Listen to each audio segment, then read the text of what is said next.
Who's it gonna be? Oh my God! My brain's gonna explode. My brain's gonna explode.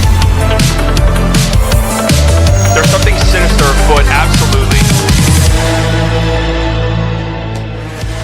Hello, everybody, and welcome into the Slightly Biased Show here at the Incredible Haymaker studio on the Incredible Haymaker Network. If you guys are not subscribed to the Haymaker Network, there's going to be a bunch of stuff coming up soon. I'm very, very excited about. Subscribe, link down in the description. Go hit that subscribe button right now. I'll give you 5 seconds. Okay. You better have done it. There's tons of stuff to watch already. A Dirk interview. I mean, who doesn't want to hear from Dirk? Nick Van Exel, the One Star Podcast. You want to hear some Cowboys talk. Also on audio platforms, Spotify, Apple, Zumba. What was that thing called back in the day? Zumba? LimeWire? I think my podcast is on LimeWire. Slightly Biased Show. Look it up. We've got a fun show today. Of course, we're going to spend 35 minutes talking about Jonathan Kuminga. I think this is his 12th trade demand in the last 5 months. So we're going to spend some time talking about that. We're going to talk about Cooper Flag because, you know, I've got KOC on, Kevin O'Connor, and excited to have him on. We're going to talk some trade stuff. And, you know, I gotta probe a little bit about the infamous Cooper Flag, 5th or 6th overall, the upcoming draft take. So let's welcome him in, everybody. Give a round of applause, a warm welcome to the one, the only Kevin O'Connor. What up, KOC? I will not reveal my sources. That's totally fair. I did kind of blindside you at that one, but I thought about it this morning. I was like, I got to ask about this. So we'll get to that. But first and foremost, I guess we got to start here. Let me actually ask you this. What's your feeling about this trade deadline? Like, what's your just overall vibe surrounding it?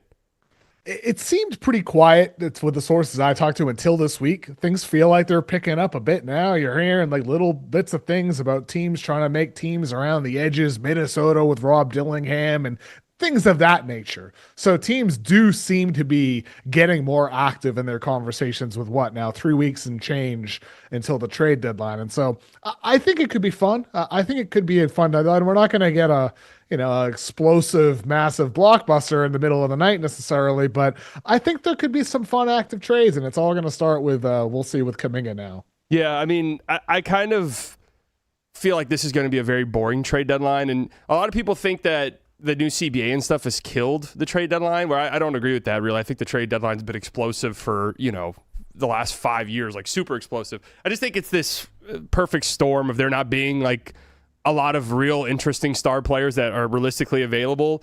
And then some of the teams that are really good, like the Thunder, like the Spurs, I think are more, motivated to just kind of stand pat rather than make a big trade. Yeah, my chat, I did say that last year, to be fair. Last year I said this is going to be a very boring NBA trade deadline, and then I specifically said it'd be a very boring trade deadline for the Mavericks. So we'll see if I reverse jinx it again, but yeah, that's kind of my vibe. I think it's just going to be a little boring. Yeah.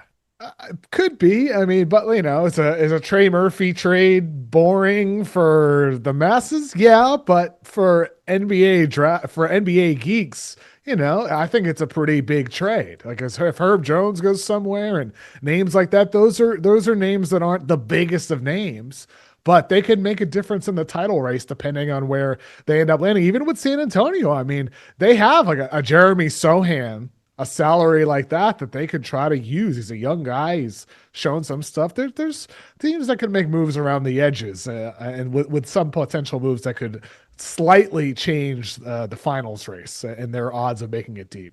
I'm actually excited to hear some of your trade ideas here in a bit. But this Kuminga stuff, I mean, is there anything here that we haven't spoken about ad nauseum for the last 5 months? I mean, this situation is just hilarious. It's nauseating. It's, as an NBA fan, I got the Shams notification. I was like, all right, here we go. This has got to be something.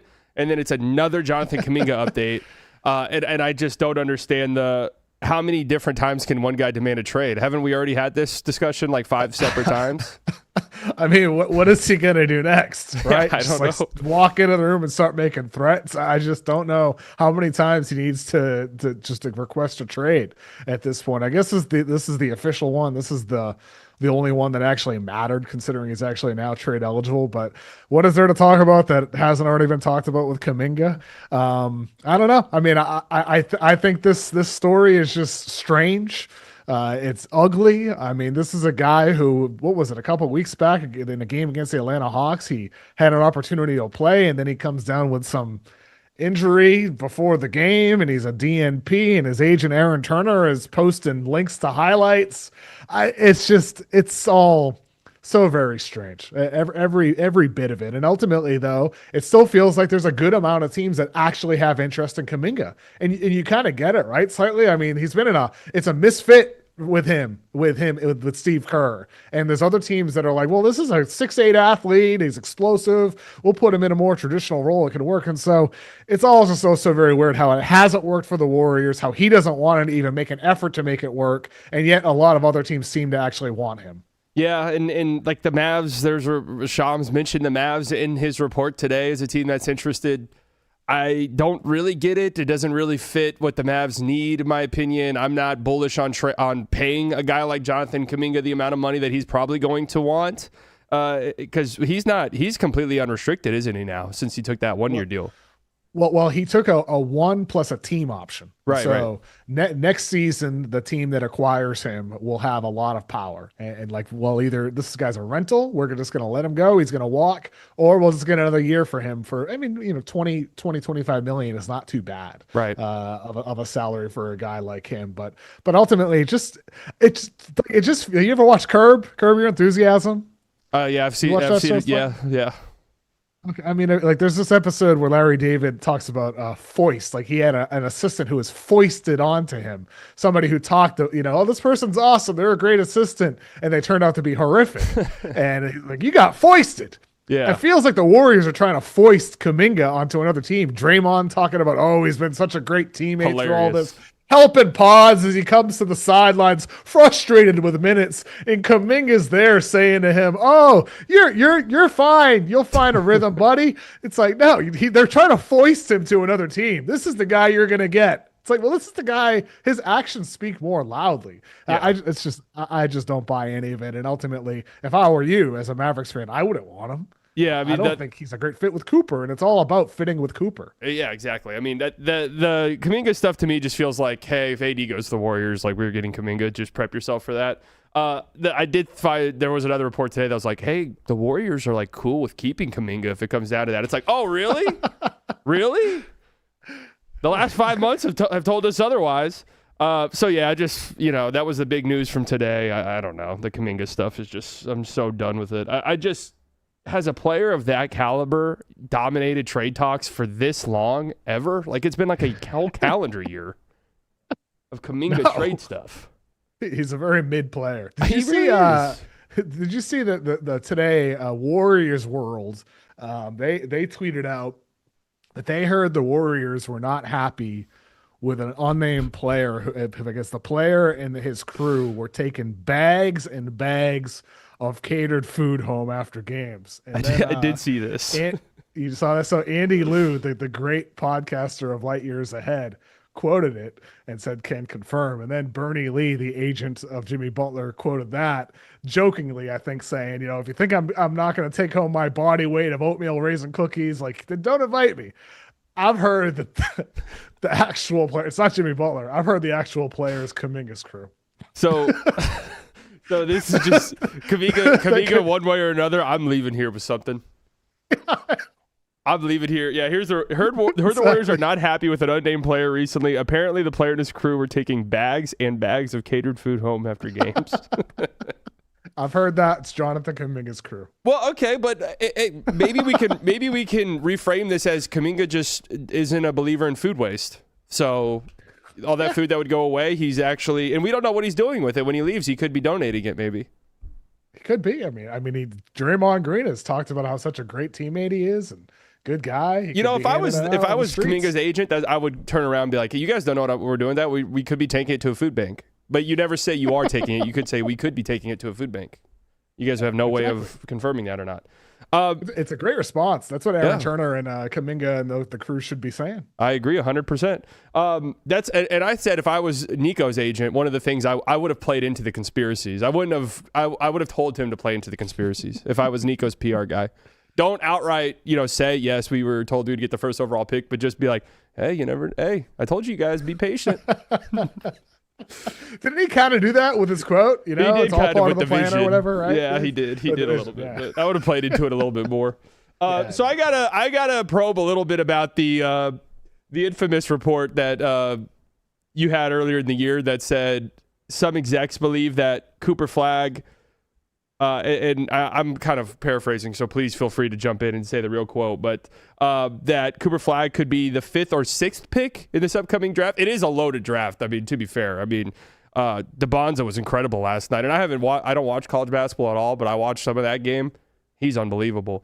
Can you kind of expand on this, because this is something that whenever I said you were coming on a couple nights ago, my community wanted to learn more about. I mean, understandably so. I mean, look, I think the article in context was pretty clear. It was an article about why the Mavericks should tank.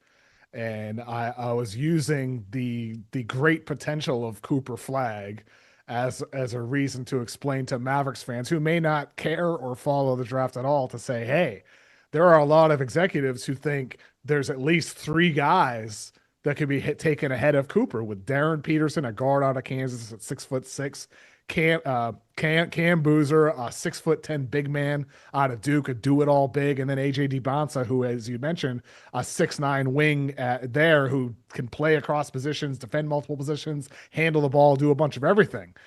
And there are some executives who are a bit more extreme at the time, where Cooper's numbers were a bit down. They're like, yeah, he might even go as low as 5 or 6.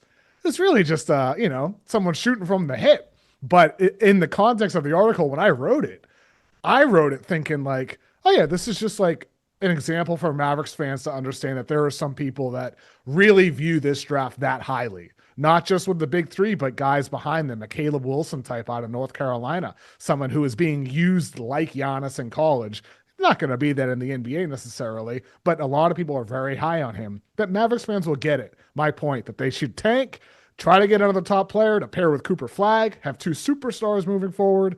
But ultimately, it out of context, it looks like some idiot executive is saying Cooper Flagg sucks. Yeah. He goes 6th in this year's drafts. When in reality, it was more like, yeah, this draft class is awesome. Yeah, it's a great class. And Cooper Flagg, originally in it before he reclassified, of course, wasn't even number 1. He was number 2 behind Cam Boozer out of Duke for a lot of boards at the time. So ultimately, I mean, the executive and I, that like the one who said that about 5th or 6th shooting from that, we laugh about it now. Ultimately, considering the reaction online, but I don't think it's as big of a deal as it was made out to be. But I also understand exactly why the response was the way it was. So you're a big trade draft guy. Have you dove deep into this draft? Pretty good so far. Sure. I mean, I'm definitely. I mean, I think with this draft class, it is the real deal. I mean, everybody who talks about how this class, me included, is as great as it is. The top 3 is legit with Peterson, DeBonsa, and Boozer. But even Peterson's your number 1? I'm not, until I reveal my big board. Like, I'm not, until my bosses tell me I have to put out a big board. I'm trying to just keep it loose. I don't want to anchor myself to any one thing with this top 3. Yeah. I mean, I want it to be AJ DeBonsa because him and I are both from the same city, Brockton, Massachusetts. So I want it to be AJ just because I love the fact he's from Brockton. I think it would be so cool to have a number 1 pick from the city I grew up, and very proud to have grown up in. But at the same time, I'm not going to anchor myself to that. I'm just keeping an open mind. But Peterson or DeBonsa is probably where I currently lean for number 1. It's just we haven't seen a lot of Peterson. But I just think with this class, like even beyond those guys, like slightly, like even if Dallas ends up with number 5 or number 4 or number 8 or whatever, there's still a lot of solid talent to be found in the middle of the lottery. And it's not just the top 3. This is one of those potentially special draft classes, and that's ahead of 2027 where it looks a bit more shallow. Right. And obviously things can change, but 2026, like this is the year for a potential franchise changer. Yeah, I was thinking about this yesterday because it looks like the 2025 draft class is going to be one that we talk about for a very long time as a very, very special draft. And if the 2026 draft is as good as it is, like, it's kind of funny to think about with the draft. I never really thought about this until yesterday. It's like these young guys that I'm looking at, these highlights, like these people will be in my life for the next 20 years. Like, I'll just be talking about them for the next 20 years. And I don't know in what capacity just yet, but it's just interesting to think, like, we're talking about Cooper Flagg as a rookie, VJ as a rookie, Con Knipple. They're all fantastic. And it's like, these guys will be something that's, these guys, as kind of cringy as it sounds, will be core pieces of my life for the next 20 years. It's just weird to think about sometimes. No, it's true. Like these, like really back-to-back true. draft classes like this could really like reshape the league entirely. Like the faces of the doubt league, about the it. direction the league goes, who's on the 100%. ESPN, next game ads. I mean, It's just that's what I love about the draft, man. Like I love the draft because I love seeing players change. I love seeing them improve and what they were and what they become. When everybody knows their name and they become a worldwide star and all that, I just think it's cool to see that progress, like the ups and downs along the way, and seeing that from the college or sometimes high school level with these guys. And also, I like to kind of like get a feel for what's coming in the NBA. Because I think one of the things, like obviously, like you're going to be right about players, you're going to be wrong about players. I'm going to have my hits. I'm going to have another Killian Hayes in the future. I'm going to have my misses. Like it's inevitable. But like one of the things that I try to really like to do with the draft, and I think a lot of executives I talk to feel the same way. It's like understanding what's coming in the league and how it's going to change the shape of the league, right? Like, so I think in like the 2016, 2017 range, I think maybe my first year with the Ringer at the time, I wrote an article about like the NBA big man boom is happening. And it was a bunch of like the young bigs in the NBA and some of the guys in college and some of the guys in high school about how like, hey, we're not going down the Draymond Green path here. It's not going to be a bunch of PJ Tuckers and Draymonds. Actually, there's a lot of good bigs coming up that could change the complexion of the league. And that's exactly what's happened. Like we're at the point almost 10 years since that, where it's a bunch of teams using two big lineups. Now you got teams like looking at a guy in the draft out of Michigan, like Ade Mara, this 7-foot center. It's like, well, could he be our Zach Edey? Something like that. Like teams are looking for bigs now, looking for size, trying to have front court flexibility with two bigs, just two bigs that happen to be able to space the floor or handle the ball now. It's not like it was in the 90s and the 2000s. So I think stuff like that, I like knowing how the league is going to change and evolve, and following the draft as a piece of that. Like, right, like this year, there's a lot of guards. yeah. Like there's like a lot of good guards, but not a lot of teams need guards. Like we're seeing that with Trae Young and John Morant. So like, how is that going to change things if there's 5 6'3" guys taken in the lottery? Right. Does that mean things get smaller in backcourts again? So those are things I like to think about and talk to people around the league about. The small guard thing is such an interesting one for me because it's clear that these guys have been phased out the league unless they have some incredible superpower. Mm-hmm. And like you said, I know there's a lot of these guys in the draft. Who's the one very polarizing? Is Acuff the one who's very, very polarizing? I know one of these small guards is just he's a love him or hate him type of player. I think there's people who have him top 10, people who are like, yeah, maybe I won't even take him top 20. And this week I had Mohammed Farah, who has a great draft page, MCF NBA on X Twitter, where he covers the NBA draft. And he was talking about Kingston Flemings as 4th on his board, as a guy who measured at 6'1", plays for Houston this year. He's 6'1"? 6'1.5" he measured at, and he's listed at 6'4", but he's not actually 6'4". But like, he is a 3-level scorer. He's tough, strong frame, but he's 6'1.5". And so, I think guys like that, it's going to create a lot of debate in the draft, but also in the league.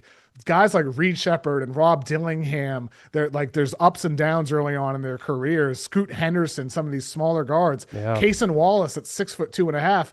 Thank goodness that guy is an elite all-world defender, because if he wasn't, the shot creation has not developed to a point that even OKC relies on him. When J-Dub is out and SGA is off the floor, he doesn't do that. And so if you're small, like you said, slightly, you better be all-world special, outlier level special, or otherwise you're going to get shot over when you're defense, plowed through when you're on defense, and on offense, you might not offer a primary creation role when teams are looking for creation from 6'8" Cooper Flaggs and 7-foot center Nikola Jokic. Is like, you don't have to be small anymore. And that's where like I have my hesitations when it comes to this year's draft class with those guards. I'm like, I don't know if I'd want to take them top 10 or lottery, if I'm an NBA team, maybe they do change the complexion of the league and it swings back towards small guards. But I don't know if I'm like head over heels in love with any of those guys to believe that they're going to suddenly change what the league has become, which is size across position, skills across all different shapes and sizes. Yeah. I mean, that's interesting. Kingston Flemings, I would not have guessed was 6'1". Maybe this is a stupid ass eyeball test thing, but sometimes I'll look at a player when I'm watching and be like, he looks way bigger on the court, even if his measurements are 6'1". I know it's something stupid to say, but Coop's what, 6'7"? Is that what Coop's listed height is? Something like that. He just looks bigger than that. When he's like, it's just the way that he uses his length at times, I think, makes him look bigger on the court than what he's listed as, and that's just a dumbass eyeball test thing. Speaking of Coop, early returns for you? Excellent. I mean, I think the fact the shooting's been better since his birthday. I mean, he's been one of the best isolation defenders in the NBA. I don't have the stat in front of me, but I read it on my pod a couple of weeks back where it's like, he's in the top 5 and ISO defense up there with the guys like the Rudy Gobert types, these the elite of the elite defenders, and Flag is already there as a rookie. And that's very rare. You look at the list, that's not a lot of first and second year guys. Saar is there though, as for Wizards fans. Quietly been very good. But been very good individually. So I think with Cooper, the defense is already there on ball, off ball. He continues to be a smart, well beyond his years type of defender. And offensively, the creation aspect, I mean, I think Kidd played him in a silly role too much on his plate early on in the season, but ultimately he's one of the creators on your team, and he looks really good with 80 off the floor.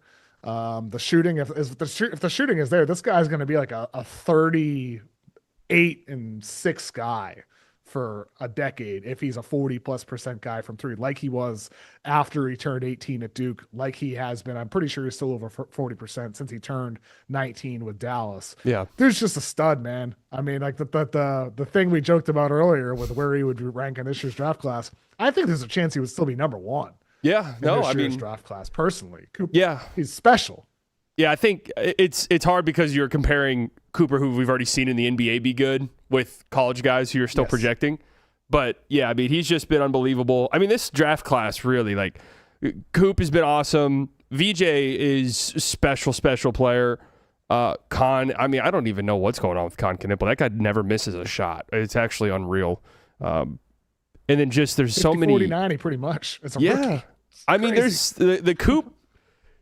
So obviously I'm a big Coop guy, and I think he should win Rookie of the Year. But right now the odds for Rookie of the Year are shocking to me. He's like -900 to win the award. Cooper is, and I'm like, if the season were to end today for some reason, like Khan, too heavy.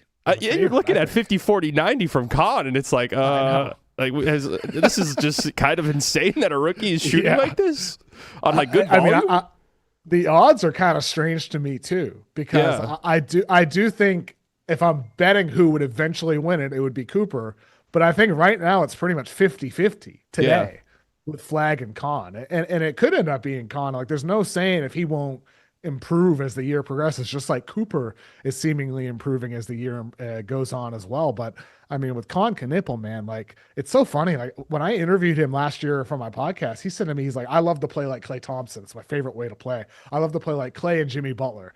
And he's not looking like a second guy or a third guy now. He's looking like a dude who could be a number 1 on a team with his on-ball creation. He's running more pick and rolls per game than Klay Thompson ever did in his whole career.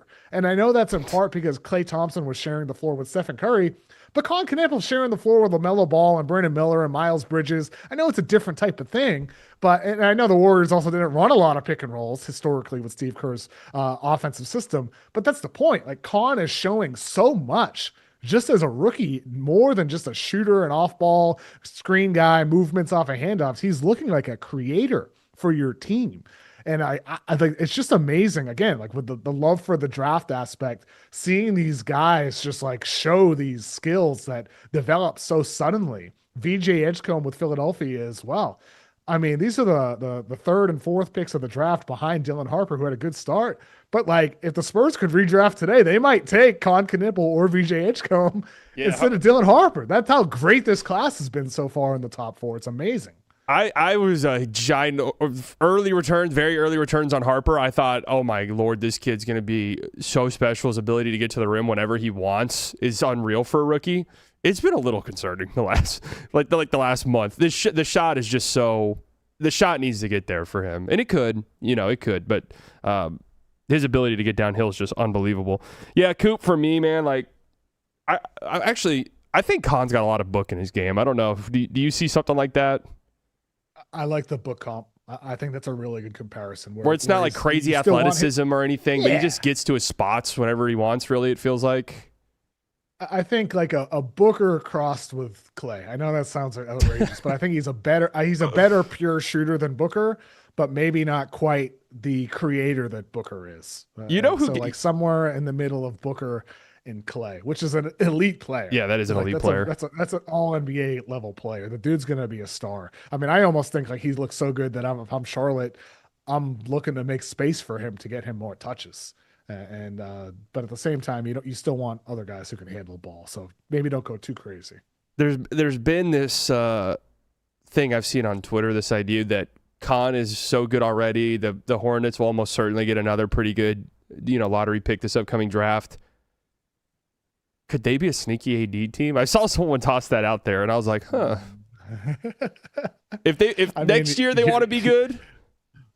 You're thinking along the same lines as me, because I this summer, before the season started, I was thinking about like who is the team that tries to go 07 Celtics? Like, is there a team out there that they suck and they hope to get the number one pick, Greg Oden or Kevin Durant, and then they fall short and they don't get it? Well, Charlotte didn't get number one. They didn't get Cooper Flag. They get Con Knippel, and they didn't make any big trades last summer. But that thought is still in the back of my mind, is like, they've shown a lot with their core now, with LaMelo, Miller, and Khan. They have one of the top 15 offensive ratings in the league with those three on the floor together. They have a lot of good quality role players. Kalkbrennan looks good as a rookie center. I mean, they have a lot of good solid wings and all that. They have solid depth. Sion James as a rookie looks good as well. They're just missing that superstar. And AD is not that guy, but he could be one of the two you go get. He could be your Ray Allen, and then who's the Kevin Garnett you go and get? Just to think about Con Knippel. Celtics when, Con Knippel bringing in the stars, styles. Right? I saw it on Twitter. I definitely think that's interesting. I know, it makes you think, right? It does, because history repeats. Yeah, there could be a lottery team that decides, you know what? Let's trade all of our picks and go get 2 stars. Screw it. Let's try to contend. My New Year predictions for 2026 was that the Jazz were going to do that in the summer. That they would go out and make some trades to try and just finally not be terrible.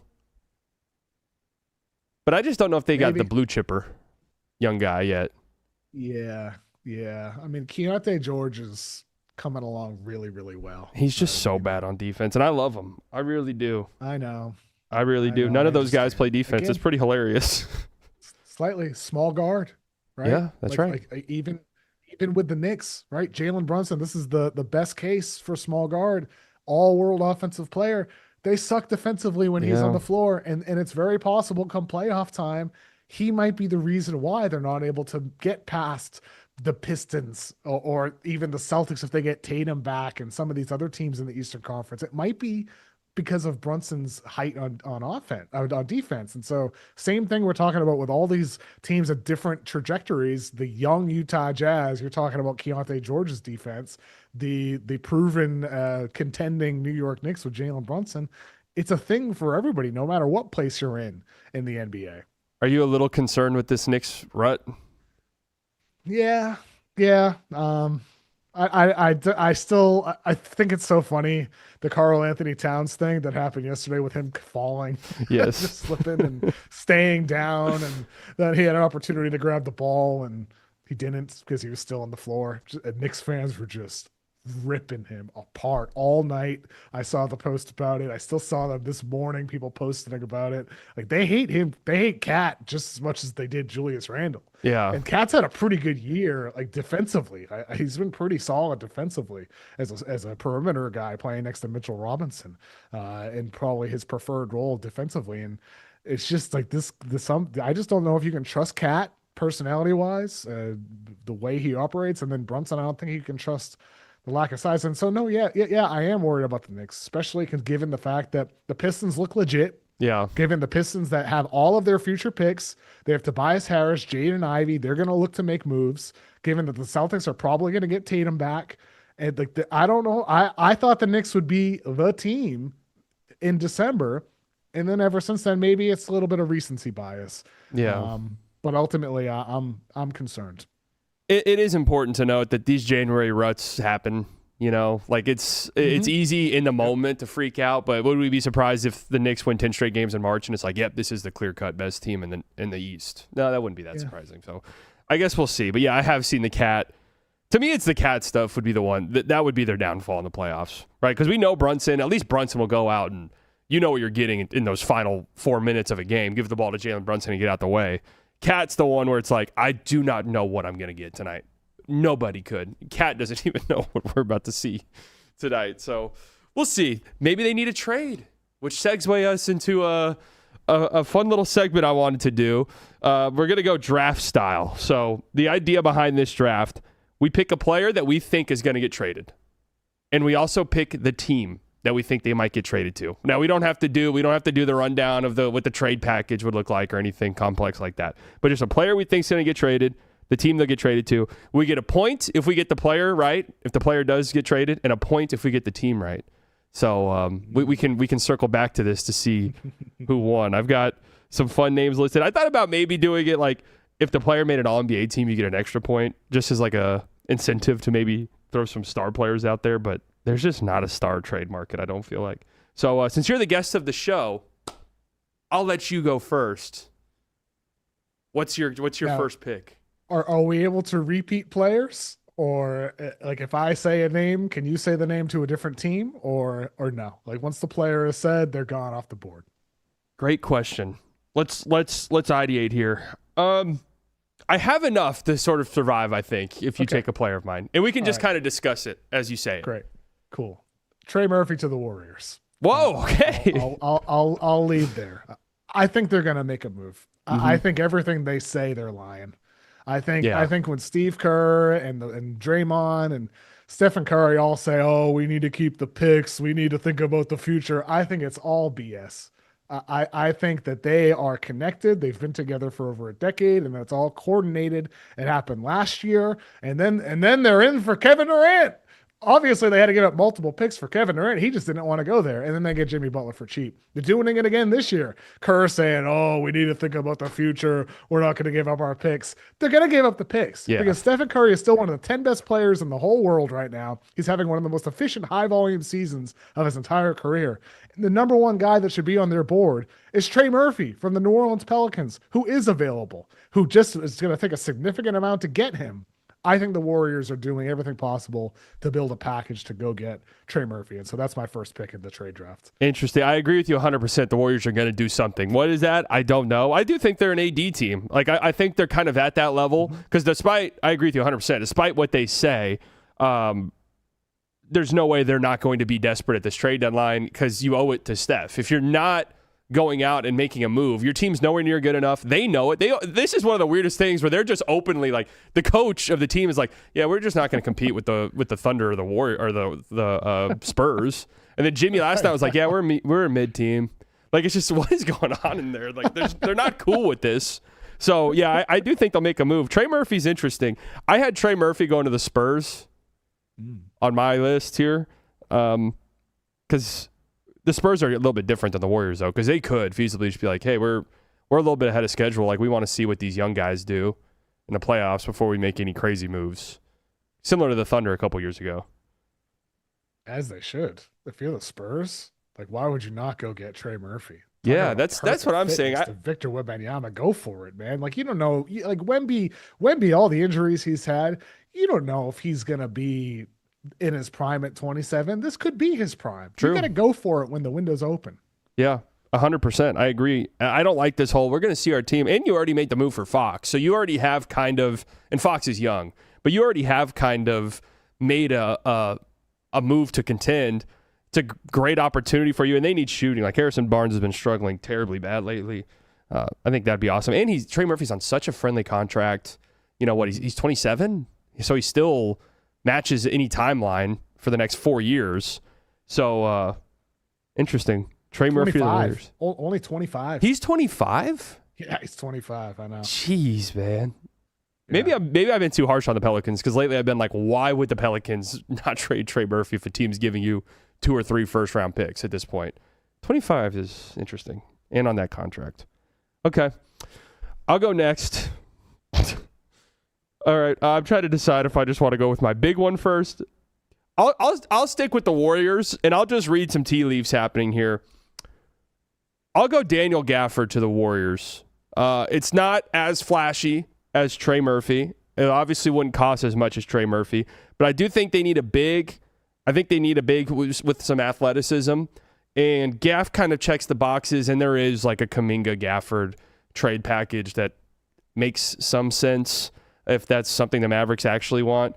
Again, not super sexy, and I really don't know if we're going to get a super sexy trade at any point. But I do think the Warriors do something, and this isn't enough. Like Trey Murphy, obviously, is a move that makes them much better. Gafford's a move that maybe marginally improves them, but I don't know. I think Gaff's getting traded in the next few weeks, and it's just where is the question. That's a good one. I had on my list Gafford to the Celtics, just because I thought think about they're that. going to look for a big. Yeah. So, I mean, whether it's Golden State or Boston or one of those big needy teams. Indy. Daniel Gafford, yeah, Indy. I mean, Indy's interesting. They seem like they're in on a lot of bigs. Yeah. They're thinking about next year, I suppose. Right, yeah, 100%. And I mean, I thought about Indy as I've done all of the AD tours. So I was like, Indy maybe? Because they don't care if he can't play. And then it's just next to impossible to make that trade work financially. And I don't think AD sort of fits what they have. Gafford, Indy, it's been talked about for a really long time. So it does make me perk up a little bit. He just doesn't strike me as their type of big, though. You know, like he struggles against teams that space the floor. He can't space the floor. And that's been their kind of the big that they've been looking for. Did you see the report today about Okongwu with Indy? Yeah, I think Okongwu would be really fascinating. That would be great. I mean, if I'm Atlanta, I want to keep Okongwu. Right. I was wondering the only thing I think is if AD goes to Atlanta and now they're thinking Okongwu's expendable. That could make some sense there. Yeah. I could see that for sure. But Okongwu is younger. He's healthier. He now is shooting threes efficiently. He's a switch defender. He does a little bit of everything for you. He's not like some superstar. He's not an untouchable. I'm willing to trade Okongwu, but I don't want to trade Okongwu. Right. But if I'm like any of the teams we mentioned, Golden State, Boston, any of these teams that need a big, I want Onyeka Okongwu from Atlanta for sure. Yeah, if he's available, I think he'd have a pretty robust market. I just don't know why Atlanta would do it. Unless they are going the AD route and it's like, yeah, we can maximize the return for Okongwu. All right, so who you got next? I'll do Jaden Ivey to the Pelicans. Interesting. And I'm not sure on the team here, but I do think the Pistons are dangling and will dangle Jaden Ivey in trades as a sweetener. The Pelicans need another guard. They need their 13th guard. They do. That's right. they need another one. Might as well lean into it more. So yeah, I think Ivy to the Pelicans. I'll say, even though I'm not sure on that team, it's because I just think Detroit's gonna make a move. I'm just not sure for who and involving which team. Yeah, I think Ivy seems like the obvious trade guy for them, and it depends on who they get. Because if they were to go for MPJ, you'd have to imagine Ivy's in that trade. Or if they were to go for a Lowry, like you'd have to imagine Ivy's piece of that trade. Even though I don't know if Utah's like, yep, we'll sign up for another one of these guards. Ivy's so interesting. I've been really, it really sucks that he got hurt last year. Because last year it felt like he was making a significant leap forward. Had that horrible injury, and then just since then has just never been able to put it together. Unfortunately. And they need him. They need him bad. Yeah. And he just hasn't stepped up. All right. It would feel different if he progressed, but ultimately just more like a trade piece and expiring contracts. And is this summer already his contract time? Yeah. Wow. Gonna be a free agent. Year 3 in the league, man. Crazy. I kind of want to do this one for me. I don't think it's going to happen, but I just want to throw it out there just to get a conversation going because we got to do an AD one. I don't know if you had AD on your list, but we'll just knock AD out. I do not think this trade's going to happen, but I want to just throw this out there in case it does happen. I look like a genius. Anthony Davis to the Bucks. Oh. I like it. I'm into it.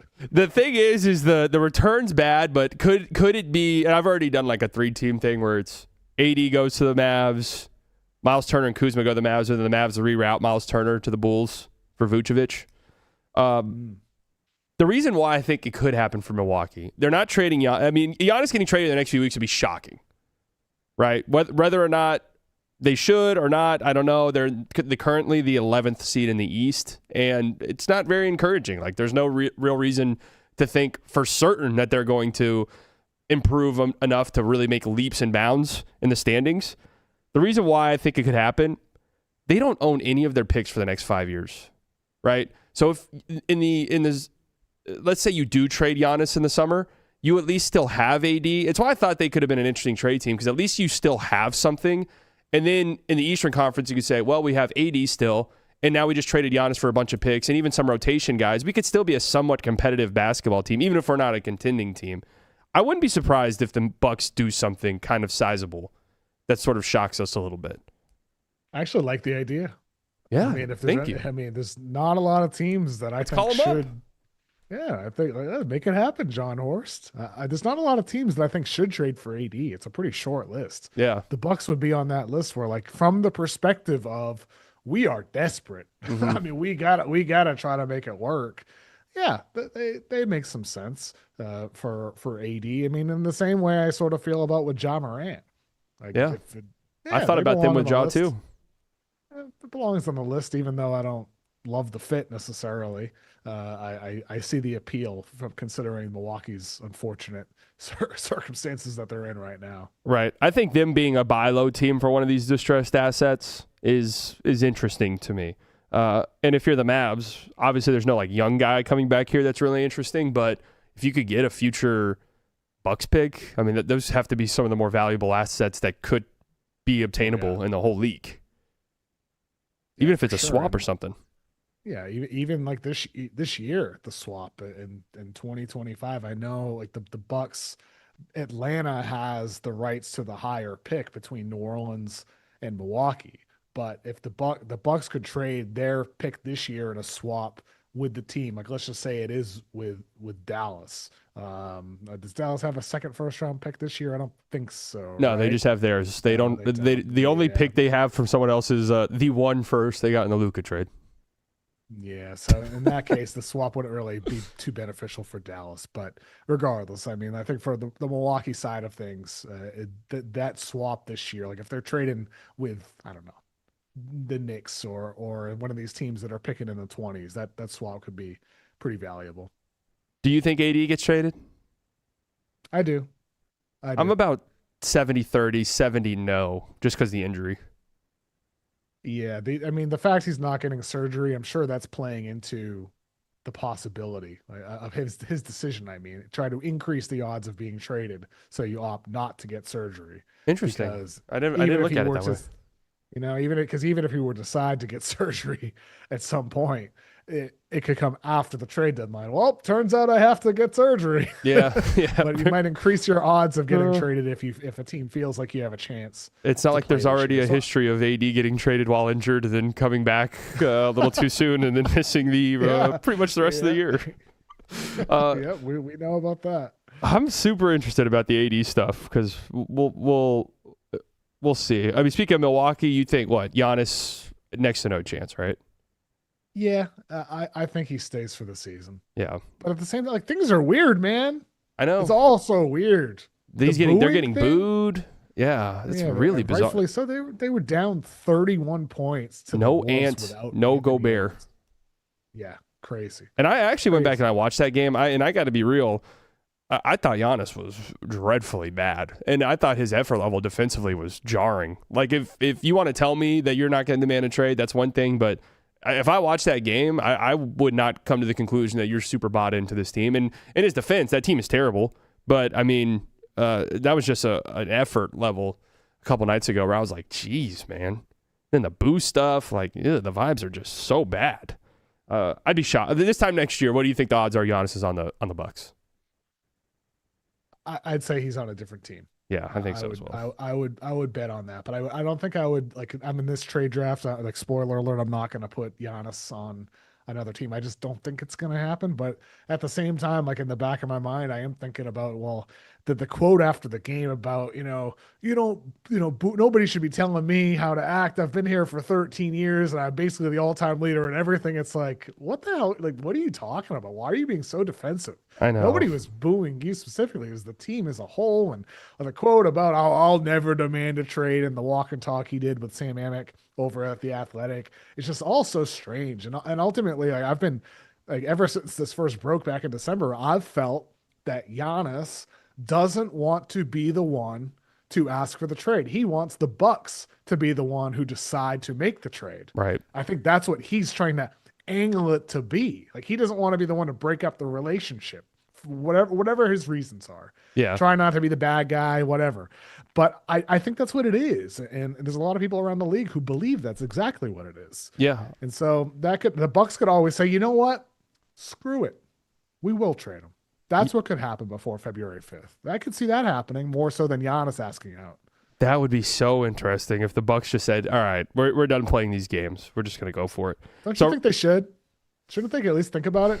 Yeah, I mean, if I'm them, I'm at least keeping my phone on. And if a team is just like, hey, we want the Giannis thing to happen now, then all right, we'll have the discussions. Maybe I'm not.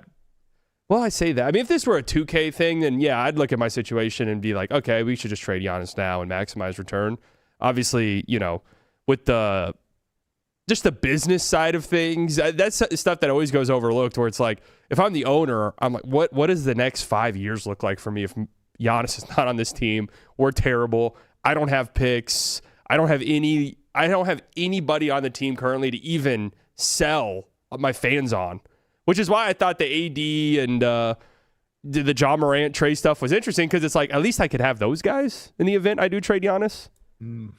Yeah. I mean, they do have to think about that, but at the same time, they also need to think about the fact that Giannis next season is the last guaranteed year of his contract. He has a player option for the year after next. Yeah. And so Giannis suddenly gains a lot of leverage. That's right. This summer, when it comes to steering where he goes, to say, you know what, I won't resign there. I won't resign there. That's not really a thing right now. Right. And so the Bucks also need to think about that in the context of what you're talking about with the business standpoint, to say, well, if we wait, true. we might not get the type of return that we should get for a guy of this caliber. Very That's a great scary point. for Milwaukee. Also, it's sneaky, like a lot of calf injuries that have piled up. Mm-hmm. A lot of them to think Injuries about. happen. So right now we have injuries Trey happen. Murphy to the Warriors. Gafford to the Warriors. Wow, Warriors busy. Ivy to the Pelicans. AD to the Bucks. What's next? Herb Jones to the Lakers. Yeah, I thought about this one. Yeah. This one, it's not quite a layup, but it definitely, there's interest there, I'd say, on both sides, the Herb Jones side and the Lakers side. I mean, Herb Jones really isn't playing basketball right now. Yeah. It seems like there's a lot of indications that he would like a move, or his camp would like a move to a contending team. And the Lakers are looking for a 3-and-D wing. I reported on my podcast earlier today how they're dangling their 2032 first round draft pick to teams, similar to the Suns were a year ago, when the Suns traded their 2031 first for 3 first-round picks in 25, 27, and 29. The Lakers are trying to do a similar thing with their 2032 pick for either 2 or 3 worse firsts than theirs in order to have more draft capital. And the belief is that the Lakers are going to try to use those picks and packaged with Gabe Vincent and Jared Vanderbilt or Maxi Kleba to go out and get some 3-and-D wings to surround Luka. And so Herb Jones, I think, would be near the top of the list in terms of affordability and game fit in a Luka Doncic future roster. That's really interesting, because you'd have to think teams across the league, I mean, that Suns pick you could easily project out in 2031 to be really good. But would Luka being there kind of factor into the equation of teams being like, I don't know how great that 2032 pick, but I mean, 7 years is a long time. I guess 6 years now at this point. A lot can happen in the league. So that's really interesting. Herb to the Lakers makes a ton of sense. Almost too much sense. that it does feel like something could happen. I had another guy, the Lakers. I don't know if I want to use this as my official pick because it's so boring. But I've had Haywood Highsmith. And my logic was I feel like the Lakers will do something just to like sort of keep their fans like from rioting and revolting in front of the stadium. Even if it's something so small like that. I think they really want flexibility, the Lakers. But if Herb Jones were available and they could do that 2032 pick and trade for a couple smaller picks and that'd be the way they go about it, that seems like that could very easily happen. Herb Jones. I like that. I like that idea. Is that your pick or no? I mean, do I want Haywood Highsmith to the Lakers to be my? I wrote that down kind of as a joke. No, I'll do another one. Ayo Dosunmu to the Rockets.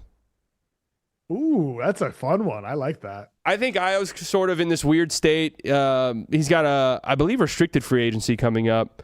So some incentive, I guess, for the Bulls to maybe trade him. I like him as a player. I think he's one of these guys that if he gets traded, he probably has a much bigger impact on the team that's trading for him than we all kind of expected. There's always one of these guys a year at the trade market that just dramatically improves their team a little bit more than we expected. I think Ayo could be that guy, and he sort of matches their identity, and they need a guard like this to come off the bench. It's not this great offensive guy that I think a lot of people sort of pencil them in for, like a Kobe White, but I think he fits their identity a little bit more. So I think that is somebody they could be interested in.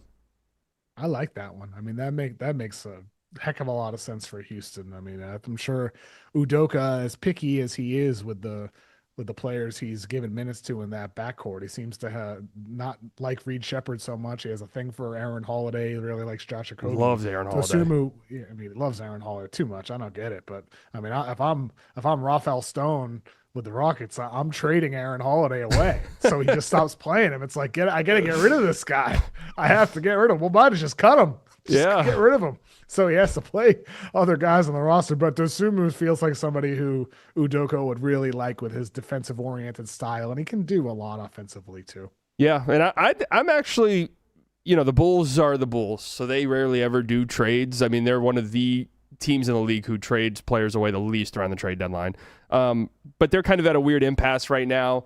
And I could see a world where they keep Ayo in favor of, maybe trading away Kobe White. Like, that would make some sense to me that they choose Ayo over Kobe White. And Kobe White to Houston makes some sense too. Trey Jones even makes some sense. Like, any of those Bulls guards, I could see the Rockets being interested in because they need something. The Rockets do 100%.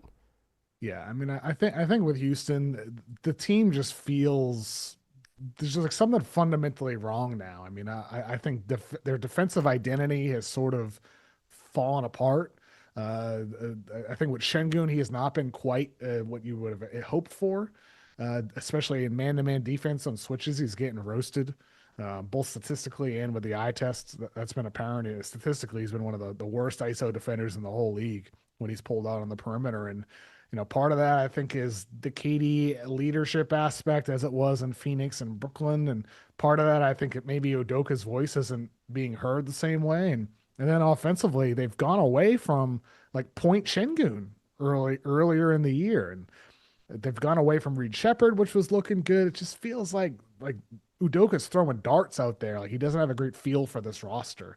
And it felt like early in the year, he did have a good feel for the roster. Yeah. Early in the year, they had so many layers to their offense, and it's just all gone away. And so I'm not quite sure a trade's going to solve whatever the issues are, but it also just might be, as you said earlier, slightly like this is just this weird December, January lull, and then they figure it out when it comes, come March, April.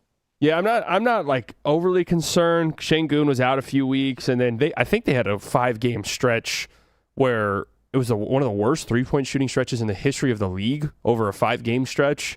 Those are problems that could come back to haunt them big time in a playoff series, but they're similar to the Pistons to me, even when they were winning games, and their advanced stats are fantastic. All the advanced numbers tell you that this is a contending team, but when you watch them play, there's just something missing that doesn't keep them in the same tier as the Thunder or the Nuggets or even the Spurs at this point. And I just feel like they just need another guard. If Fred VanVleet was there, it'd be a much different situation for them. That's one of the most consequential injuries before a season we've seen in quite some time. Okay, so we have Trey Murphy to the Spurs. God, that would be so awesome. Oh, no, sorry. Trey Murphy to the Warriors. Trey Murphy to the Warriors. Gaff to the Warriors. AD to the Bucks. Jade Ivey to the Pelicans. Herb Jones to the Lakers. Io to the Rockets. What's going to happen next? It's pretty good ones. I like those ones. This would be an exciting deadline. Yeah, I like those ones. My next one, I think, is kind of the flip side to the one that you just mentioned with Io to the Rockets. Maybe Io doesn't go there. Maybe he goes somewhere else. And I'm going to say Jeremy Sohan to the Bulls. Oh, Why not add another iffy shooting 6'8", 6'9" guy? You get Josh Giddey. You drafted Modest Buzelis. You drafted Noah Asenge. Why not throw another one on the pile and hope that his shooting development occurs in the same way that it has for Josh Giddey becoming a really reliable guy?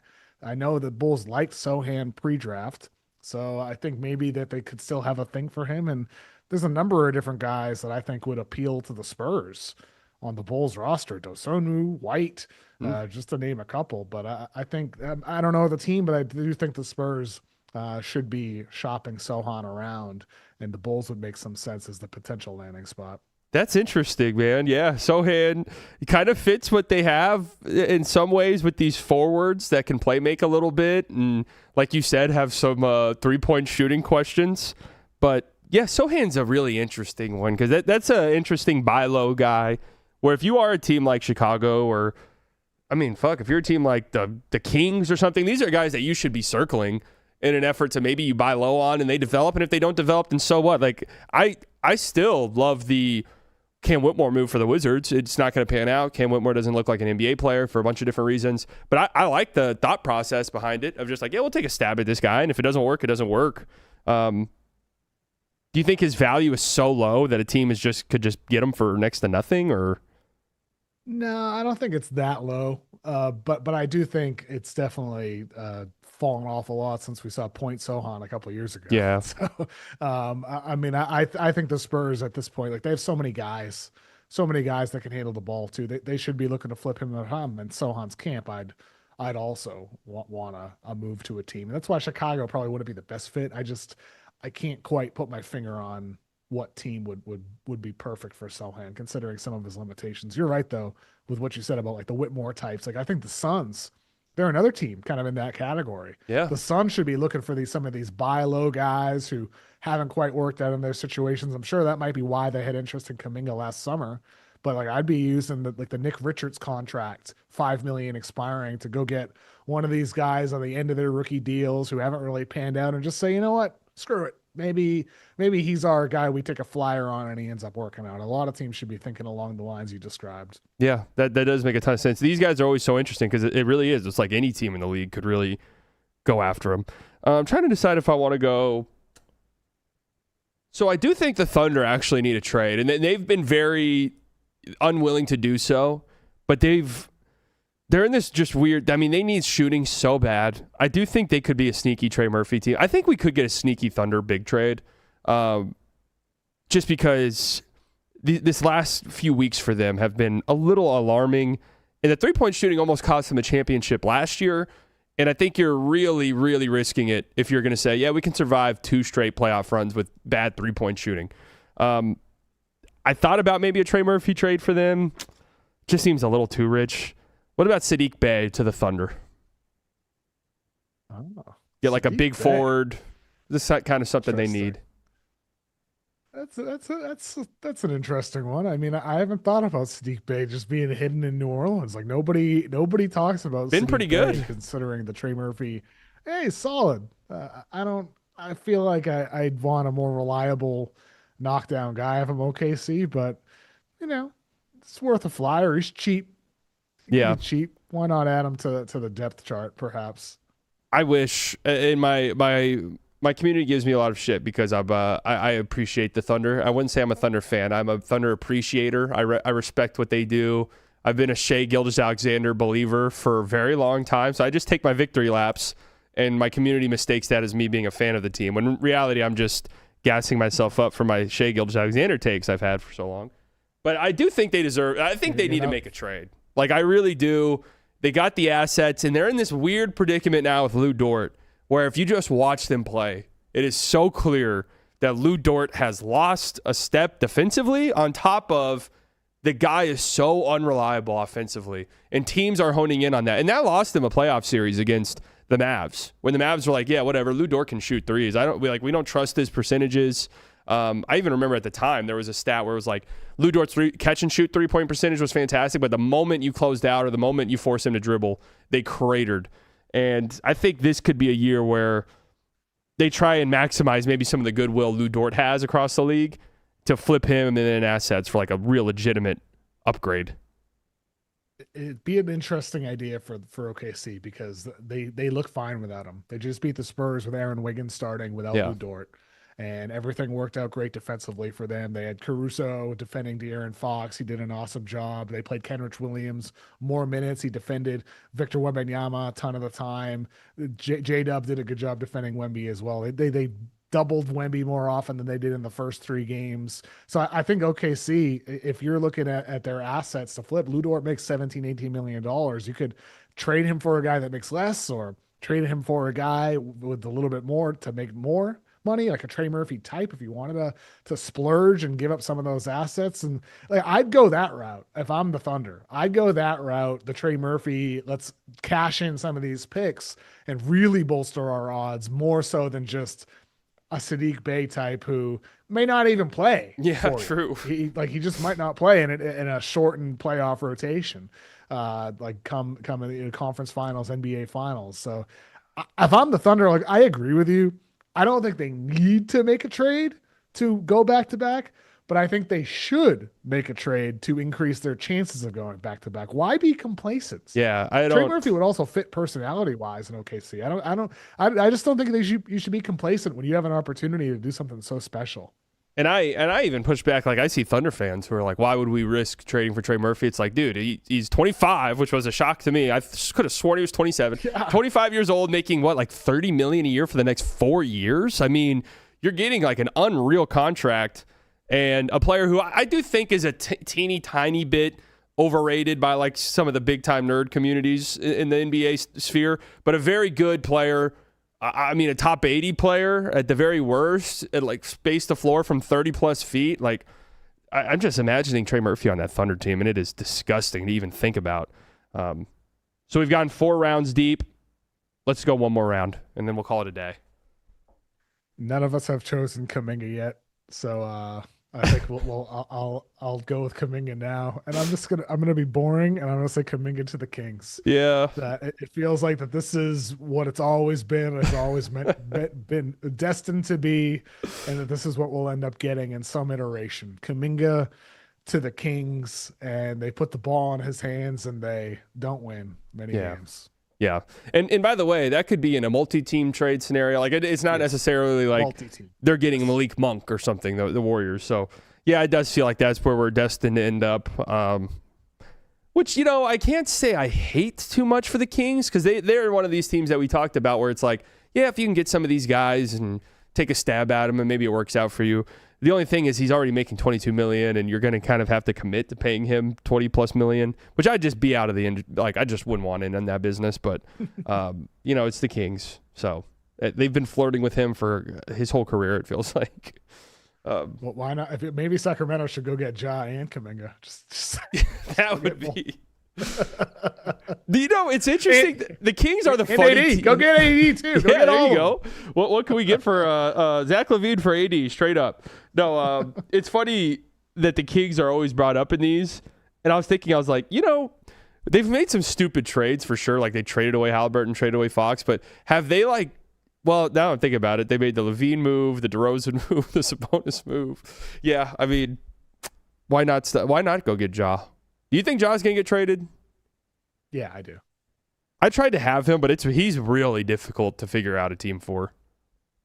Yeah, things are pointing towards Miami just because, as Kelly Iko reported on Yahoo that his camp wants Miami. Everyone wants to go to Miami, though.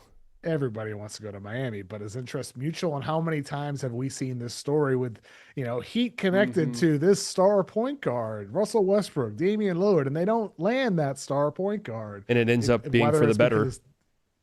Often for the better. Exactly, slightly. And so that's probably going to be the case with John Morant as well. I don't think Miami should be desperate for John Morant. I think that it's going to be some truly desperate team that says we need a star, we need a guy with upside. Yeah. So I don't think it's going to be Miami. That's why I didn't choose them. But I do think Ja will get traded. So it's gonna be a free point if you do want Ja. It's similar to the Milwaukee point I made earlier, where like they make some sense, but fit wise they don't make much sense. Ja and Giannis to me, they don't make too much sense at all. Not at all. It's really difficult to figure out a Ja Morant landing spot. So I didn't have him on my list. I have. Okay, I'll just throw this out here just for the topic of conversation. I'll go MPJ to Detroit, even though I don't think it's as great of a fit as a lot of people do. I do think it's a great fit, but I think Detroit needs like a ball handler more, which is why I thought when the Clippers were struggling, I was like, dude, if the Pistons could land Kawhi Leonard somehow, some way, that would be such an incredible get. But I'll just go MPJ because I do ultimately think he gets traded. I think it makes sense for Brooklyn because like he's a guy who has probably played more than people think, but it does have this sort of injury concern. So if you can maximize this incredible season he's having now, you should probably do it. And I think Detroit is a team that could use a MPJ pretty badly. So I'll just go there. I agree with you that it's not like a 10 out of 10 fit because of it would be nice to have a secondary creator. But at the same time, I do think with MPJ, his creation comes through movement. Yeah, with true. Like the off ball screens and the handoff actions you can use him in where you give him the ball and then he, dribbles 2 or 3 times into a shot or he kicks the ball out. So I think he adds a new element to the team that they should be trying to upgrade from. I'm definitely trying to trade the Tobias Harris expiring, Ivy. I'd be willing to give up Ron Holland.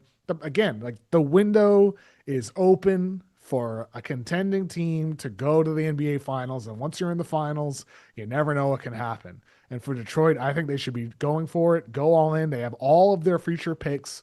Go for it. And some young players that can have appeal to another team as well. So I'd go for MPJ. Him or Trey Murphy would be at the top of my list for the Pistons, as they are for a lot of teams. But either one of those guys, I would give like A+. Like, I have much respect. You guys are going for it, and as you should if you're Detroit. I agree with you. I mean, this is kind of why I think the AD trade market, you won't be getting a ton of picks, but like there could be more interested teams than you would think because, like you said, the East does feel so wide open.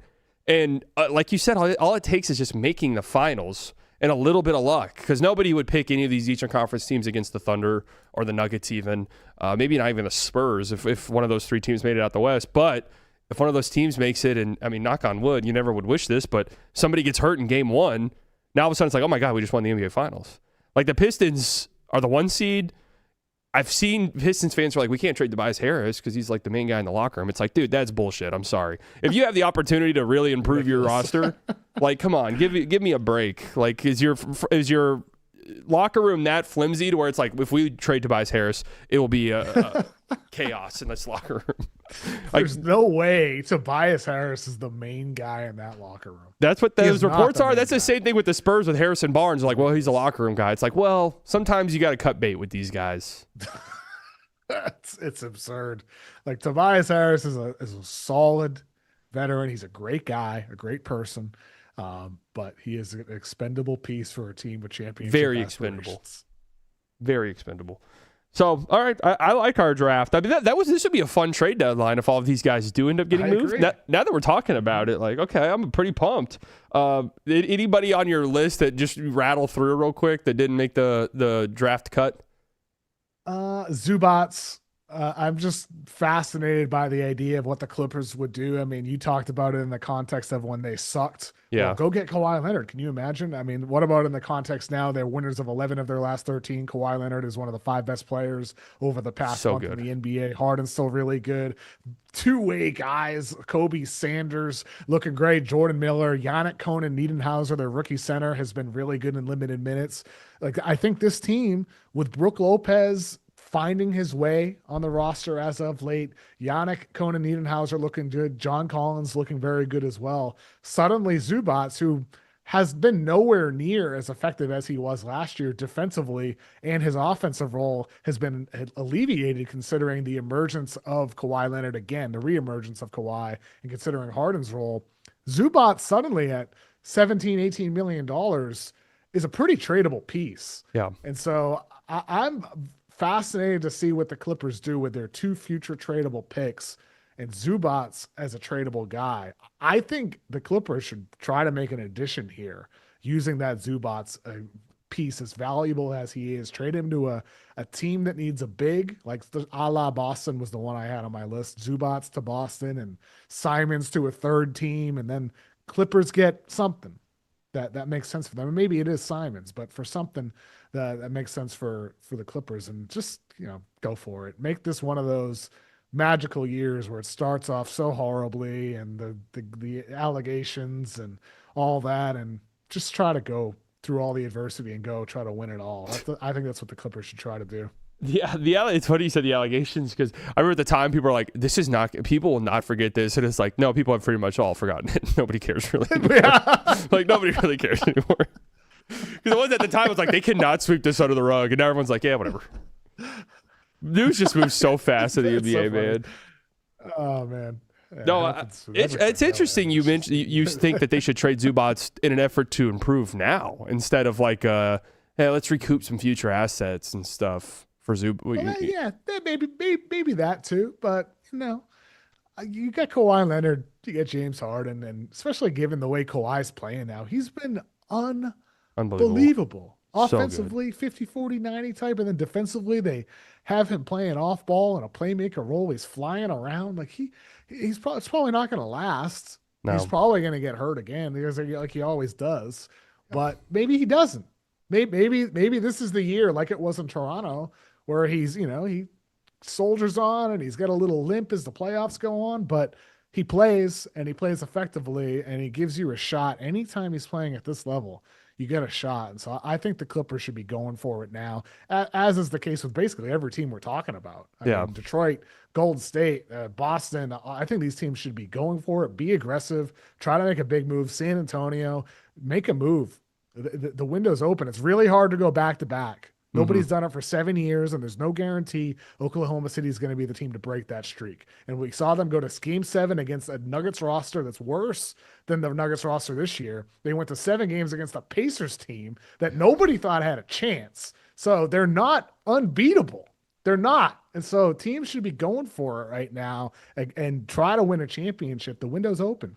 Yeah, now that we're talking about this, I do feel like there is this mix of older, desperate teams along with these young teams that feel like they're maybe one piece away, to where maybe we do get kind of an explosive trade deadline. Zubac is so. Like Indy could be in for Zubac too. The only other one I had that we didn't touch on at all, because a lot of the names you mentioned I had written down too. I have Clay, and it could be a bunch of different places. I do think the Mavs will have to make moves because they're $4 million away from the second apron next year. So this trade deadline is a good opportunity to trade some guys for expirings and just set yourself up. I had Clay going to the Clippers because there's a Clay just for Bogey straight up trade where Bogey's got a team option next year and you just basically get out of the Clay money. I don't know what Clay's value is because he's been quietly pretty good for the Mavs for like a month now. That's a fun idea. Yeah. I like that idea. Just some shooting. Obviously, it makes sense for Dallas, and for Clay. Clay has been solid. So I think for the Clippers, that could make some sense. And I want Clay on a good team. There's no point in him being here. I like him a lot. He's said and done all the right things with the Mavs, but it's just at this stage of his career, you're just holding him hostage at this point.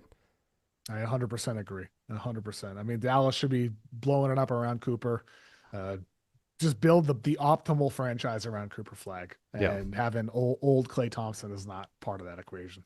Yeah, I mean, I do think there's arguments where the end of the year could be really ugly, and Coop's playing in these lineups that are just dreadful, and it's really difficult. But, hey, sometimes that makes diamonds, and maybe that's just a developmental thing for him.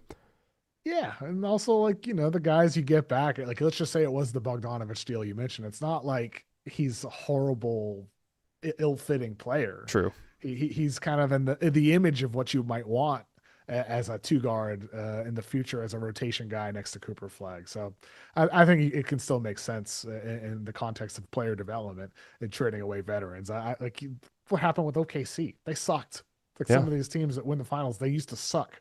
And I always think that's overrated a lot of the times. That you can still develop through losses. It's about the team mindset, the organizational goals, and ultimately for Dallas and for Jason Kidd, whatever his role is going to look like moving forward.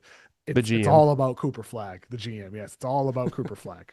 Period. End of story. It's all about Cooper. Agreed. Hopefully 100%. about another co-star too, if they get lucky in the draft. Yeah. Cooper and blank. Cooper.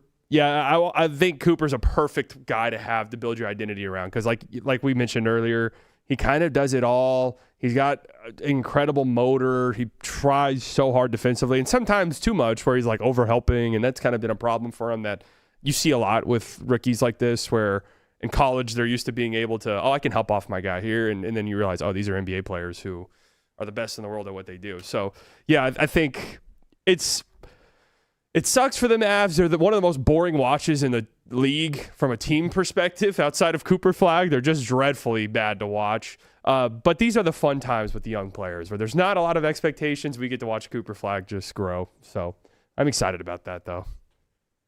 Well, hopefully you guys get lucky again on lottery night. I mean, us Mavs fans are the only ones who want it. Everyone else wants us to suffer because of our luck getting Cooper Flagg. But hey, even the 6th pick, I'll take it. 7th pick, I'll take that. We can. I'm rooting for Cooper, and I'm rooting for Mavs fans. I mean, growing up in Boston, like I went to Celtics games growing up, and like fans in the Northeast are the best. Like Celtics fans, Knicks fans, Sixers fans. It's some of the best crowds. But going to Dallas, when I went to my first couple Dallas Mavericks games, the fans are amazing in Dallas. I'm not just saying this to you, but it's like I like when I go to arenas and I feel genuine love and passion around the team. Like I didn't feel that when I went to Houston. I went to Houston the first time on a night where Harden had like 48 points and 18 assists and 16 rebounds. It was this historic game at the time. It was amazing to watch, and it was a great competitive game too. Yeah. And the crowd felt dead, like they weren't really there for the game. They were there just to be there. When I went to Mavericks games, the fans they remind me of growing up going to Celtics games. And so like I root for Mavericks fans. I know Mavs fans like you. I know Mavs fans like my friend Jason Gallagher for a decade now, and I know the passion. Ex-Mavs fan. Sharks, R.I.P. Ex-Mavs fan, of course, of Gallagher. I'm sure there's a lot of fans in your chat who are like, F that guy. But I just like I love Dallas. And so I root for you guys to turn this thing around and win back some of those fans who, understandably so, felt betrayed and hurt and feel like they're never going to root for the team again. I just hope it turns into a good story and becomes a team that starts winning championships before Luka. I think that'd be really hilarious. That would be really funny. And I'll be honest, I would never shut the fuck up about it. I'd be so annoying about it. Every day I'd be like, the vision! We didn't know at the time, though. Well, on that's a great note to end on, man. There's reason for hope, Mavs fans. There's reason for hope. KOC, where can we find you in case the people don't already know? At Kevin O'Connor, basically anywhere on social media, whatever app you use. Also here on YouTube, we get the at Yahoo NBA, launched my podcast on there. And if you like, shorts, vertical videos, at Kevin O'Connor NBA here on YouTube, I post a bunch of videos as well. And you've had me on a couple times, so if you want to go listen to me ramble some more, I'm in the backlogs there of the show on YouTube. Love having you on. Yeah, anytime. Have you on again at some point soon. I'm always down. NBA with you slightly. Thanks for coming on. It was a blast. I'm really excited to look back on this draft to see if we got any of these right. It's so hard predicting trades. You'd think it wouldn't be, but every year I do a trade deadline prediction, and I'm just happy if I get this guy got traded to this team correct. Things change so fast. And there's always at least January 1 or 2 teams that are wild cards. For sure.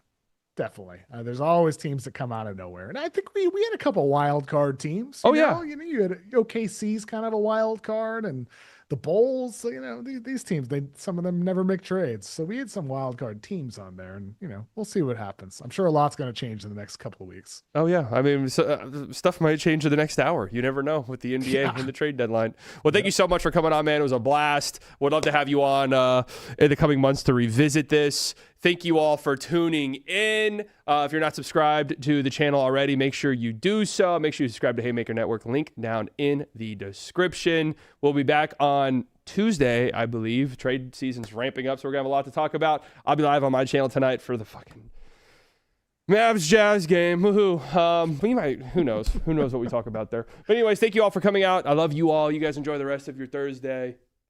Bye-bye.